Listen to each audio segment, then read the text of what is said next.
Class 10th।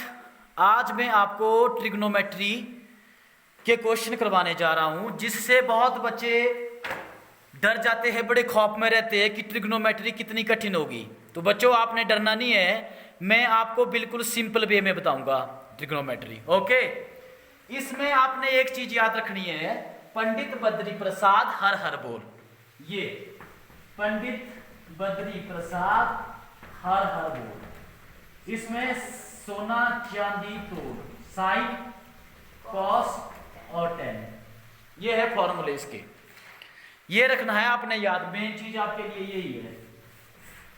अगर आप ये चीज याद रखते हैं तो आपके लिए क्वेश्चन में कोई दिक्कत नहीं आएगी। ठीक है, तो मैं अब आपको एक क्वेश्चन पे जा रहा हूं। क्वेश्चन नंबर 1 है मेरे पास। ये बोलता है क्वेश्चन कि एक ट्रायंगल है ABC। ये देखो ABC एक ट्रायंगल है, उसका राइट एंगल एट बी। ये बोलता है बी पे राइट एंगल मतलब 90 का कोण बनेगा। ए बी आपको 24 दिया है और BC 7 दिया है, और नीचे क्वेश्चन बोलता है कि साइन A cos A निकालो, और पार्ट 2 में बोलता है कि साइन C cos C निकालो। बच्चों ये है आपका क्वेश्चन। ठीक है, इसमें मेन चीज है कि राइट एंगल एट बी बनेगा, मतलब कि 90 डिग्री का कोण जो है बी पे बनेगा। ये आप डायग्राम देख सकते हो, नीचे भी आप डायग्राम देख सकते हो। ये दो डायग्राम मैंने क्यों बनाई, क्योंकि मेरे पास क्वेश्चन अलग अलग पूछा हुआ है। पहले पूछा हुआ साइन A cos A, फिर पूछा हुआ है साइन C cos C। तो C के लिए बनेगी ऐसी डायग्राम और A के लिए बनेगी ऐसी डायग्राम। ओके, जो एंगल आपको बच्चा पूछा होता है ना, वो हमेशा जो है आधार बेस के साथ बनता है। तो यहां देखो एंगल क्या पूछा हुआ था, C ना, तो इसलिए ये भी C जो है आधार के साथ बनेगा, बेस के साथ बनेगा। समझ गए? अब देखो, सबसे पहले मेरी समस्या ये थी कि मेरे पास दो साइडें दी थी, तीसरी मुझे निकालनी थी। तीसरी साइड मुझे नहीं दी थी, तो मुझे पहले तीसरी साइड निकालनी है। समझ रहे मेरी बात आप? तो हमको पता है कि राइट एंगल ट्रायंगल का एक ही तो फॉर्मूला है बेचारा, पाइथागोरस। ठीक है, पाइथागोरस ने बोला है कि राइट एंगल की अगर दो साइडें आपको पता है तो तीसरी साइड आप निकाल सकते हो। AC का स्क्वायर, सबसे बड़ी भुजा का स्क्वायर बराबर है दो छोटी भुजा के स्क्वायर के बराबर होता है। ठीक है, तो दो छोटी भुजा कौन है, AB और BC। तो AB 24 और 7, 24 का स्क्वायर जमा 7 का स्क्वायर, इतना प्लस करके आ गया 625। तो इसको हम किसका स्क्वायर लिखते हैं, 25 का। तो स्क्वायर से स्क्वायर कैंसल, अंडर लेके। ठीक है, और AC कितने के बराबर आ गया, बस अब हमारा काम हो चुका है। अब हमारे पास P भी है, B भी है और H भी है।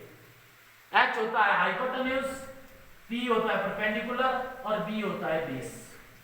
कारण, लंब और आधार कहते हैं तीन। बच्चों ये आपका काम हो गया ना, पाइथागोरस समझ गए आप? तीसरी साइड निकालने के लिए पाइथागोरस लगाते हम, 8th में भी लगाई, 9th में भी लगाई। अब देखो साइन A और cos A निकालना मुझे। अब देखना आपने, अब क्वेश्चन है sine A cos A, sine P बटा H। ये देखो साइन पंडित बद्री प्रसाद हर हर बोल, P बटा H, तो P बटा H। तो P देखो परपेंडिकुलर कितना है यहाँ पे, और H देखो 25। आंसर क्या है इसमें, ट्रिग्नोमेट्री में है कुछ नहीं है। कॉस के लिए क्या होता है, cos A पंडित बद्री लगेगा और हर हर का लगेगा हर, B बटा H। तो B बटा H 24 बटा 25। ये देखो B है बेस 24 और H है 25। ठीक है, अब देखो बच्चों एंगल चेंज कर दो। अब C एंगल नीचे ले आओ। ये देखो जो C ऊपर था, अब इसको C नीचे ले आए, A गया ऊपर। जब ये एंगल चेंज करेंगे तो साइडें चेंज हो जाएगी।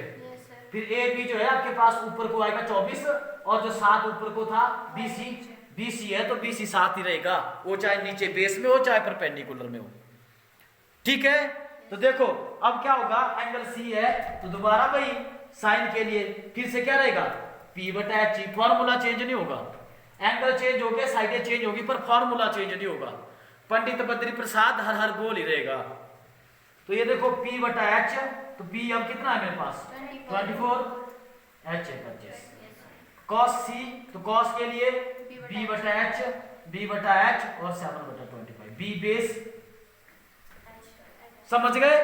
देखो जब एंगल A था, ये रखना अपने ध्यान, तो बेस था 24 BA।